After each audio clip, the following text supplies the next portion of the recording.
They say it takes 21 days to form a new habit. Well, we are 3 weeks into this new year, and while I can't say I'm particularly inspired or motivated right now, I can say that I've developed small habits that make me happy each and every day. Hey you guys, and welcome back to my channel. Really quick, if this is your first time here, my name is Kristen and I make videos here on this channel each and every week, so be sure to click that little red subscription button and the bell down below to be updated for each and every future upload that goes live on this channel. Oh, this video is brought to you by my sheer desire to make it through this year. Now, typically, I love the New Year season. I love setting resolutions. I love trying to think new year, new me, even though I would never say those words out loud. But this year, I just can't get into it, and I know it's because of what happened in 2020, the fact that we are still in a pandemic. January feels like it could be last November because honestly, nothing has changed. But with all that being said, and even being in a rut and still feeling lost, I have developed a few habits that I do each and every day to help me feel happy or at least a little bit accomplished each day. Really quick, if you have some tried and true habits that have worked for you the first 3 weeks of this year, please let me know what they are down below in the comment section. I want to make this video as resourceful as possible, so share them down below. But without any further ado, here are my top tips for 2021. Number 1 on my list combats a really bad habit I had last year, which was to just let all of my dishes pile up with the mentality of, I'm not going anywhere, I can just do it tomorrow. And tomorrow became the next day and then the next day. So in 2021, my goal is to, every night before I go up to bed, I go into my kitchen, I tell my Google Home, she didn't hear it, okay, to set a timer for 5 minutes. It also plays me a YouTube video or a podcast, and I just clean my sink. I like to have a clean sink, and I'll wipe down my counters, and to be honest, I'm usually done before that timer goes off, but it lets me go to bed that night with a clean kitchen to wake up to, and it helps me feel just a little bit accomplished at the end of the day. Like if nothing else happened that day that was good, I at least did my dishes, right?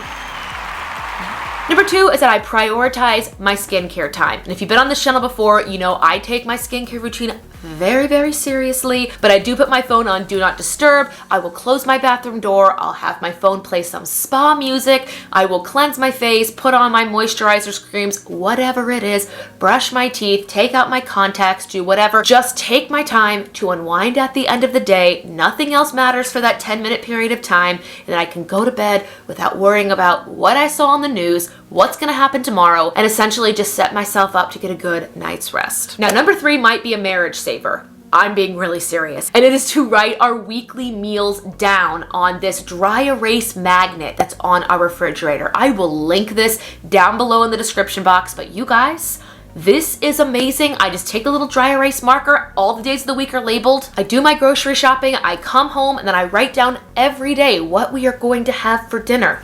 This eliminates that very annoying grievance that is the chat you have with your spouse that's called, what are we having for dinner? Well, what do you want for dinner? No, what do you want for dinner? Just look at the fridge. It will tell you what we're having for dinner. Now, for all transparency, this is more of a peeve for me because right now I am still teaching in person as a K-8 teacher. So when I come home, I do not want to have to think. I want everything to flow and be figured out for me. So having this magnet on the fridge, amazing, game changer. Get on it. If you don't have it, go get it. It was like $15. It might even be on sale now. I have no idea. Check it out down below. Number 4 is my hand cream routine. Now, I will actually show you exactly what I'm talking about. Now, after I do all of my skincare that I've already talked about, I climb into this bed, I will watch a little bit of TV with my husband, I will set next day's alarm, take off my glasses, and right before I go to sleep, when I'm not going to touch anything else before passing out, I will put this, I'm sure this is Walmart because it says Equate, but it's the Soothing Daily Cream. Go head to your local Walmart or wherever you get moisturizing cream. In a world where we have to use hand sanitizer, hand washing, which you should have done before the pandemic, just anything that strips moisture from your hands on an hourly basis, at least that's what I do, the least I can do to my hands is put on some cream right before going to bed, because that's going to be 5 to 7 hours of me not touching anything, not needing to wash my hands. This has been a game changer. I know you probably can't see it very well, but these hands used to be so chapped because I was traveling to 30 different classrooms every single week, which I am now doing again. But this has really helped a lot. I also recommend some chapstick, even though I don't think that's on my list. moisturize at night, because the biggest defense you can give your skin are hours and hours that it can just sit and moisturize. Number 5 is the habit of cooking extra portions when I do cook a meal in the kitchen. For example, if I'm gonna make a big pasta dish or a casserole, I will make a big batch of it, and then one of our wedding gifts, we got a bunch of Tupperwares that are actual bento boxes that are the size of a single meal. I will be sure to put the servings in those boxes before I serve us our dinner for that night. That way everything gets divided and put away. There's less of a temptation to get seconds or thirds, which has been immensely helpful this year. But even more helpful than that is future me that comes home, maybe wants to have a snack, or I have a day off from school like I do right now, and I don't have my lunch packed because I pack lunches on days I know I go to school, and I know I've got that lovely Amazon dry erase where we talked about. But weekends or days I don't have to go to school, it's nice just having a meal I can pull out of the fridge and have on a whim without having to worry about cooking or ingredients. Just pop it in the microwave or the toaster oven and it's done. Number 6 is the habit of keeping a list of interests. And by that I mean have a list of movies you're interested in seeing that you haven't seen yet, or books or albums or YouTube videos or podcasts, whatever it is. That way, whenever you're, leaning back, have a little bit of time and you just think, oh, what should I do right now? You have that list that you can refer back to. A few years ago, my husband made me a list of sitcoms because I explained to him that I never used to watch TV, like ever. Now granted, I spent 5 years living on a cruise ship without access to cable, so that's like my semi-excuse, but he made me this list years ago, and then in quarantine, I was able to pull that out. And now, 11 months later, I can say that I've watched things like Gilmore Girls, Scrubs, The Office, Community, and now we're doing Parks and Recreation. That's all just because he left me this list to refer to. He also does it for movies, but for me, I can go into recommended YouTube videos, audiobooks, and podcasts. Just having those resources available has really helped. Number 7 is the habit of laying out your workout clothes the night before and putting them on first thing in the morning, on days you don't have to go put on real pants and teach the youth of America. For me, I will make any excuse to not work out. And I used to salvage this problem by going to group classes with friends. And while that's not really an option, I at least make the point to lay out my workout clothes, put them on first thing in the morning, or when I get home, change right into them. Let me know down below in the comments if you're going into work or you're a teacher like me, do you change out of your work clothes the second you get home? I 100% do this. I do not keep my clothes on that I wore to school. They all go in the washer or the hamper the second I come home. I don't know what, it's just a habit. But back onto this habit, putting on your workout clothes is the first step of at least saying, hey, I'm going to work out today. Even if it's just going for a walk or doing a Zumba video on YouTube or playing Ring Fit Adventure, or if you follow this channel, you know last April or May, I did a 30-day Nintendo Switch Zumba challenge. So I did a video game simulated Zumba class every day for a month. I will link that up above in the comments. That kicked my butt, but it did get me in the habit of laying out the clothes, putting them on, going downstairs, annoying my neighbor, and doing Zumba. All this rambling to say, just lay your workout clothes out the night before. Number 8 is my Thursday night power hour routine. Not to be confused with Thirsty Thursday, but this is a routine I've gotten into and kept very thankfully going each and every week. I come home from school on Thursday afternoon, 3:30 p.m. I have a list here on my laptop. I use Notion. I highly recommend it for making lists. It has everything I do to clean my house. So I get my phone, pop in my earbuds, listen to a podcast, audiobook, or just some music, and I set a timer on that phone as well for 60 minutes, hence power hour, and I go down the list. Looking at it right now, it starts with starting a load of laundry, doing the dishes, if they need to be done. Remember number 1, clean the counters, vacuum, take out trash, make my grocery and errands list, dust the house, organize, and this year I've gotten into minimizing and donating every 2 weeks.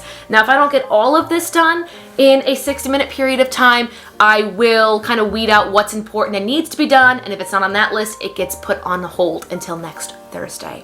But my goal right now that's worked out really well is Thursday I do my power hour, and Friday after school, I go pick up my groceries. So Friday, the beginning of the weekend, I've got my groceries in the back of my car. I park the car at home, walk in the door, I have my groceries and a clean house, and I don't have to leave my house for 48 hours. Number 9 is to keep up with group texts. And when I say keep up, I at least mean sending a weekly check-in. Just go on your phone, open the text group.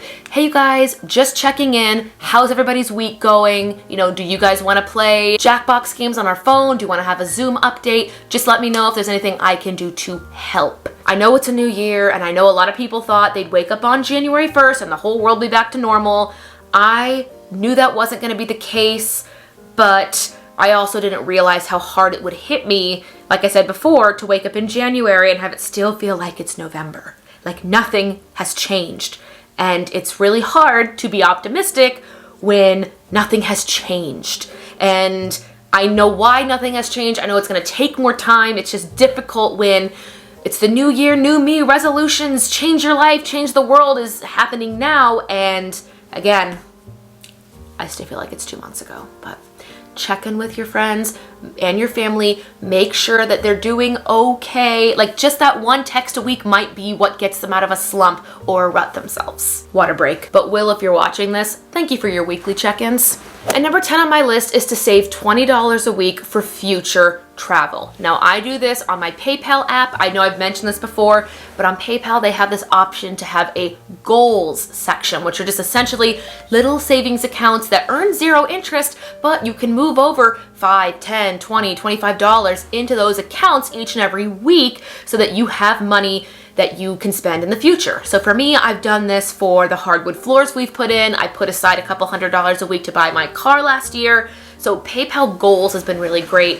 For me, the hardest thing has been travel. I really, really miss traveling. So while I miss it, at least seeing $20 to $25 go into a PayPal account called Future Travel, it gets me A, reminded that I can do it again someday, and B, I might have enough money when that time comes to afford, you know, a plane ticket or an Airbnb or whatever it is that comes up. It at least lets me know that while I do miss it, I am putting inside a little bit of an investment for future travel. Ugh, my feet are asleep. And lastly, my bonus habit, if you're like me and you're just having a really hard time this year, celebrate the small victories. I made my bed today. Small victory. Even something as simple as getting outside for 30 minutes or finally trying a recipe or just trying something new. Celebrate your small victories. If you're like me, even though I didn't do resolutions this year, I did go out and get a 2021 planner. Will you focus on it? This planner, I just skipped the resolutions page, but I do write in new things that I try, just small victories in here. I really only write positive, so if I do go back and reference, you know, weeks or months in the past, please hurry up here, I can look back and say, oh, I tried this that day, or I had a good day here, or I went and did a Zumba class at home. Just record your victories and celebrate even the small ones. But anyway, you guys, that is it for this video. These are the top tips and habits that I've implemented in the first 21 days of this year. Let me know down below what has helped you either in 2020 or now that we are in 2021. Take care of yourselves, you guys. Stay safe, stay healthy. Make sure you're subscribed. If you're not, leave me a comment down below. Give this video a huge thumbs up, of course, and I'll see you in the next video. Bye.